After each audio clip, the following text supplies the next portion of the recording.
ગઈકાલ અ, લાલગેટ પોલીસ ટીમના એએસઆઈ મોહસિનભાઈ અને હેડ કોન્સ્ટેબલ દિલુબાને બાતમી મળેલ કે લાલગેટ વિસ્તારમાં એક રિક્ષામાં બે ઈસમો ચોરીના મોબાઈલ લઈને જાય છે. બાતમી હકીકત આધારે અમે રિક્ષા સાથે બંને ઈસમોને પકડી પાડેલ, જેમાં એક ખોજેમ ફકરુદ્દીન વોરા અને બીજો ફારૂક હારૂન શેખ, બંને સલાબતપુરાના રહેવાસી છે અને બંનેને ત્યાં રિક્ષામાં અમઝડતી કરતા કુલ 20 મોબાઈલ કિંમત ₹80,000ના મળી આવેલ અને બંનેની પૂછપરછ કરતા તેઓ ખાસ કરીને અઠવા વિસ્તાર અને કોટ વિસ્તારના પેસેન્જર રિક્ષા લઈને ફરતા હોય અને રિક્ષામાં પેસેન્જર બેસાડી અને એમને આગા પાછા બેસવાનું કહી અને જે કોઈ ફરિયાદી હોય એમના મોબાઈલ કાઢી લેતા હતા.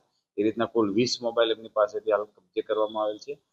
બંને ઇસમો અગાઉ પણ ગુનાઓમાં પકડેલ છે, જેમાં ખોજેમ અગાઉ ચોક બજાર અને પાંડેસરાના કુલ 4 ચોરીના ગુનાઓમાં પકડાયેલ છે. ફારૂક અગાઉ પાંડેસરાના 2 ગુનાઓમાં ધરપકડ કરાયેલ છે અને પાસામાં પણ જઈ આવેલ છે. હાલમાં બંને ઇસમોની અટકાયત કરી અને આગળની તપાસની કાર્યવાહી ચાલુ છે.